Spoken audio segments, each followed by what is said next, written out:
Vikings, volcanoes, and scary-looking names of those volcanoes. Those might be the first things that come to mind when talking about this country. A country where brothers and sisters have different surnames, where naming your child requires government approval, and where locals casually read thousand-year-old text as easily as we read yesterday's news. Hello to all the humans watching, and a special Sælir to any else joining us. My name is Julie, and welcome to the Icelandic language.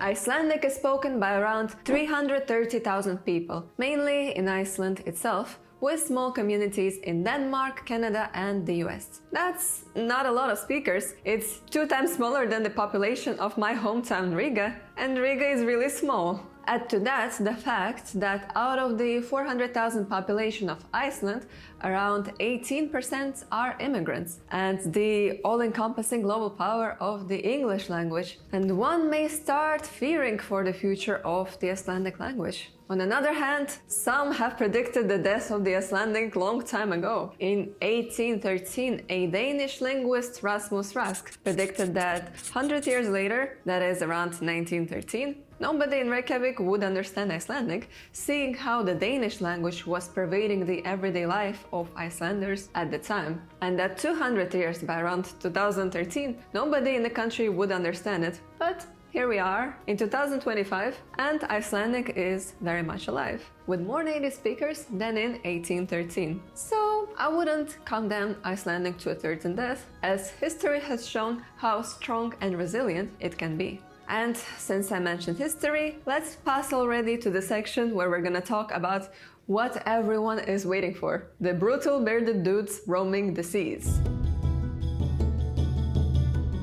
We're gonna get to the bearded dudes in a moment, but let's begin with the origins. Icelandic belongs to the Germanic language family, which itself comprises 3 branches. East, consisting of extinct languages like Gothic. West, with big languages like German, English, and of course, Frisian. By the way, videos on Gothic and Frisian are on this channel, check them out. And North Germanic, consisting of Swedish, Danish, Norwegian, Faroese, and Icelandic. The Proto-Germanic people are said to have originated in southern Scandinavia. Around the 1st millennia BC, some of these Proto-Germans started migrating and expanding south. These were the future East and West Germanic people. Those who remained in these inhospitable lands became the ancestors of the North Germanic people. So after their cousins, East Germans ravaged Rome, and their other cousins, West Germans, ravaged whatever remained from Rome, the time has come for North Germans to show themselves. Enter Vikings. Epic music, please.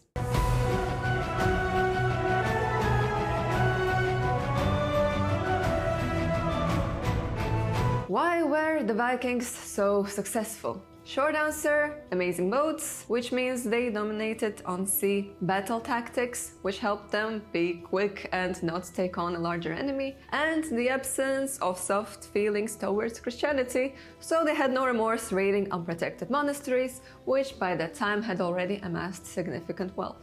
Another thing that can be significant is if you press the like button and subscribe to this channel. At the same time, when Vikings couldn't raid someone, they were more than happy to trade with them. Vikings dominated trade routes connecting northern and southern Europe, ancient Rus and Constantinople, Volga, Bulgaria, and the Caliphate. Imagine how many languages they had to learn and how much effort it should have been without all of the tools we have today. Thankfully, we have LingoPie, so language learning is now a piece of cake. LingoPie is probably the only language learning platform out there that facilitates my favorite method, the lazy method. Language learning is hard already, so LingoPie transforms your binge-watching time into a productive self-improvement time. How does it work? You basically learn through content. They have thousands of videos, series, and movies on their platform, or you can connect through your Netflix or Disney account and learn while watching your favorite show.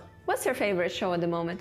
Give me a nice recommendation in the comments. Lingopai has inspired me to come back to learning Japanese and finally make it happen. I'm currently watching House of Ninjas, a cool Japanese series by the way, about two modern-day ninja clans fighting each other. Here I can set my subtitles to display translation, or I can just leave the Japanese translation, leave the transliteration, or better even hiragana, or switch it all off if you're quite advanced. I'm still a noob, so I'm leaving hiragana on for now. What makes it different from just watching a show with subtitles are all the special extra features Lingopai has. You can instantly view translation, add a word to your flashcard deck to practice later, makes it easy to get to my goal of 10 new words per day, or get the grammar of every single sentence explained to you by AI. Lingopai has currently 11 languages available, and your subscription gives you access to all of the languages. Click the link in the description to get 55% off the annual plan. Have fun learning languages!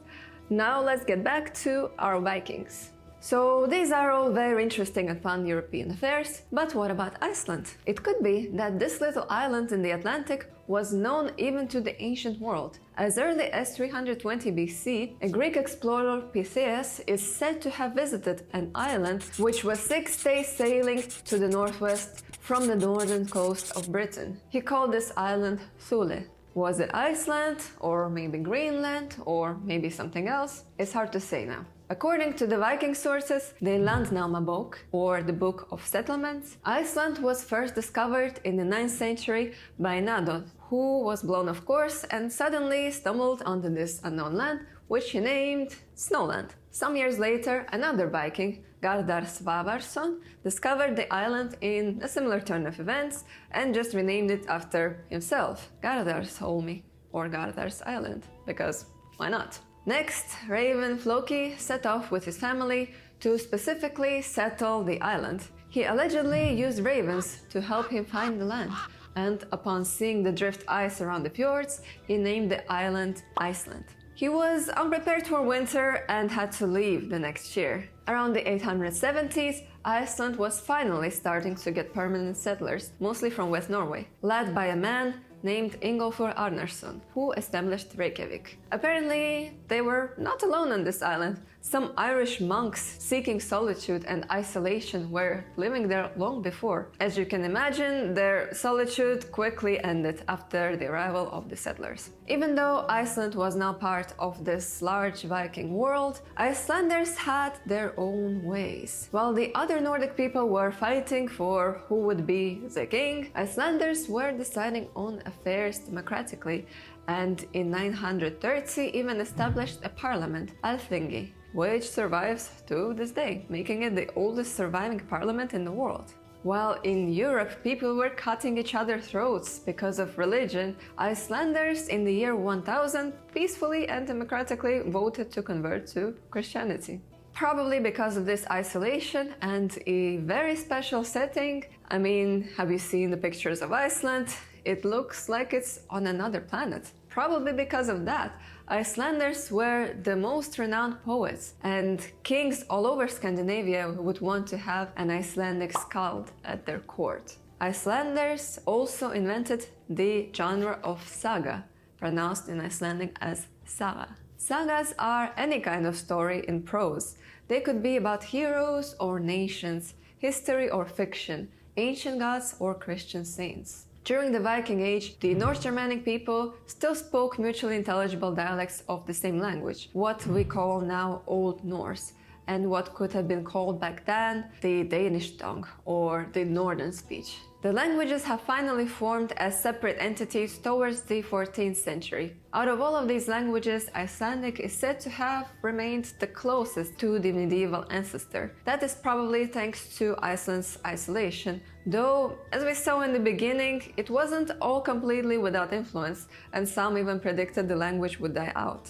After all, in 1262, Iceland came under Norwegian rule, and in 1380, along with Norway, it became part of the Kingdom of Denmark, gaining independence only in 1944.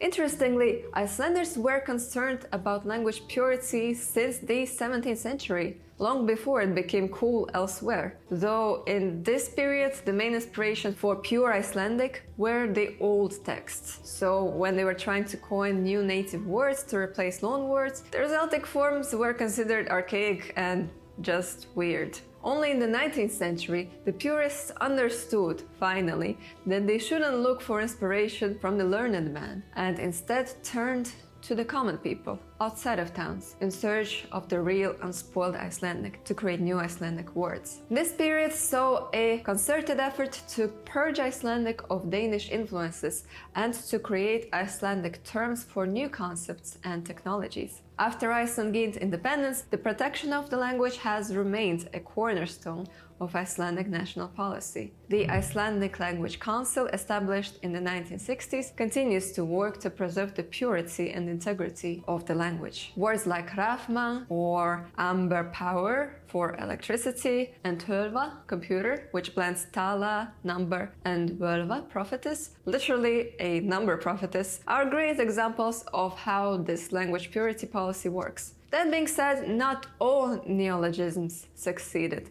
For example, the word bil, from Danish bil, automobile, has not given way to bifreið, and cigarette is used in speech rather than the official vinlingur. Even giving your baby a name is not straightforward. The name must be Icelandic, and if the name is not on the list of the National Register of Persons, then you have to apply to the Personal Names Committee, and they decide if you can name the child the way you want. But all of that strictness is for the greater good, to preserve the Icelandic language unchanged as much as possible from the language of the sagas, which the Icelanders can allegedly still read without translation. And how would they read them?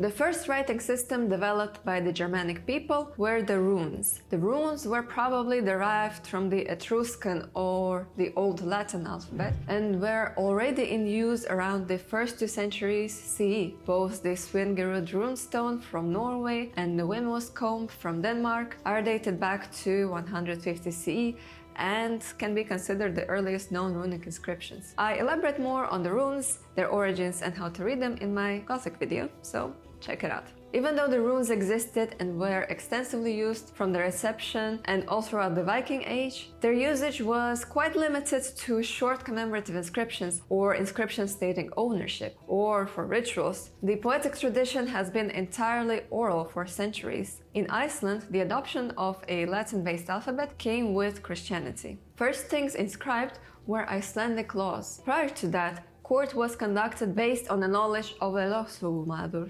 literally a law speaker, who memorized and recited all the laws. Literary works and sagas were also being written down starting from the mid-12th century, with the most famous being the poetic Edda and the prose Edda. The first one being an anonymous collection of traditional Norse poetry, and the prose Edda, written by Snorri Sturluson, is the most extensive known compilation of Norse mythology. Around 1150, an unknown scholar wrote the first grammatical treatise analyzing the sounds of Icelandic and proposing a standardized spelling system. It is quite a unique document.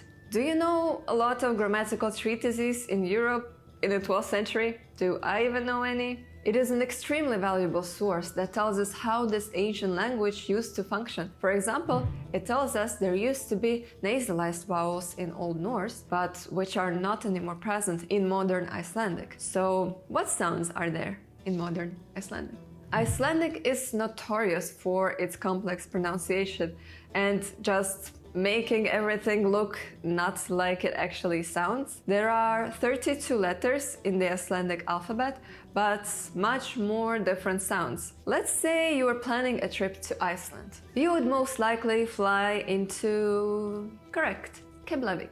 Yeah, Keflavik. You would then go to Reykjavik, which is the höfuðborg, or the capital, of Iceland. In the höfuðsborgarsvæði, or the capital region, you can also see Kópavogur or Hafnarfjörður, or visit the president in Álftanes. Or maybe you want to venture out to the beautiful Icelandic nature and see a glacier like Vatnajökull, or the famous Eyjafjallajökull, Eyjafjallajökull, Eyjafjallajökull. There are too many pronunciation rules to go over all of them here. I guess it's just a feature of any language with old orthography rules. Tibetan has really pushed it to the limit. Check out my video on Tibetan, it's crazy. But if you travel to Iceland, don't stress. Add some aspiration here and there, like wati, fear, or tak, thank you. Make your speech breathy. That will make you sound like a local. So now let's actually hear how the locals do it. Hæ, ég heiti Ólafur Waage og ég frá Íslandi, land eld og ís og það einmitt það sem að rauði og hvíti litirnir í fánunum þýða. Það einmitt mikið af álfum líka sem að búa á Íslandi. Endilega komið í heimsókn og hér kisa mín, Kattbugg, að leggja sig. Allt í lagi, bless bless. Það bara það annað sem öðrum þjóðum hefur ekki tekist. Þannig að við erum með sjálfbæra veiðar í rekstrarhæfu rekstrarumhverfi. Það þetta tvennt sem skiptir mestu máli og þetta það sem aðrar þjóðir hafa því miður ekki náð en eru alltaf að horfa á íslenska sjávarútvegskerfið og reyna að nálgast okkur til þess. Ég sem sagt á leiðinni í talmeinafræði í meistaranámi og mér fannst bara svolítið sniðugt að taka sálfræðina með af því að það eru forkröfur inn í talmeinafræðinámið sem tengjast sálfræðinni líka og þannig náði ég eiginlega bara að slá 2 flugur í einu höggi. Ég ætla að vinna mikið með texta, skrifa heilmikið og nýta íslenskuna mikið í það. How does Icelandic sound to you? If you are a speaker of another North Germanic language, can you understand it? And as always, I'll remind you that you can vote on the next language on my Patreon, and thank you to my top tier patrons for picking Icelandic. It's a fun language to research, though its grammar can sometimes be not so fun. Like other Germanic languages, Icelandic is an inflected language, meaning that words change form to express different grammatical categories such as case, number, and gender. However, compared to its cousins, Icelandic preserved most of this complexity and original forms, while other languages, English would be on the opposite end of this extreme, lost some of the complexity here and there. Nouns in Icelandic have 3 genders, masculine, feminine, and neuter. 2 numbers, singular and plural, and 4 cases, nominative, accusative, dative, and genitive. There is no indefinite article, but only a definite article, and it isn't a separate word as in English, but it is attached as a suffix to the noun. Articles also change depending on the gender, number, and case, and so do the adjectives. Adjectives can also be strong when used with nouns with no definite article, or weak when a definite article is present. The declination of each type of adjective is obviously different. As you would expect, verbs are complex too, of course. These are conjugated based on person and number. There are 10 tenses, though 8 of them are compound tenses, and classic Germanic strong and weak verbs. Strong verbs are more like irregular verbs in English, they would change forms, especially root vowels, while weak verbs are regular, they only get an extra ending. So all this complexity and conjugation means that the word order can be relatively free, though the standard order is SVO. The Icelandic language is complex and unique in many senses, and so are the Icelanders. They don't even have surnames the same way everybody else does. Their surname is actually a patronym or father's name, or it can also be mother's name if you wanted to. So for example, if some Einar Jónsson had a son Bjorn, the son's last name would be Einarsson, Einar's son. And his hypothetical sister Ása would have as her last name Einars dóttir, Einar's daughter. Or she could take her mother's name, let's say it's Anna, and become Ása Anna's dóttir. Easy and logical. Icelandic language is small and proud, and it is an integral part of Icelandic history and heritage. And if you travel to this beautiful land, try to learn a bit of it, because you never know what magical creatures may be listening. Thank you so much for watching, and see you in our next exploration.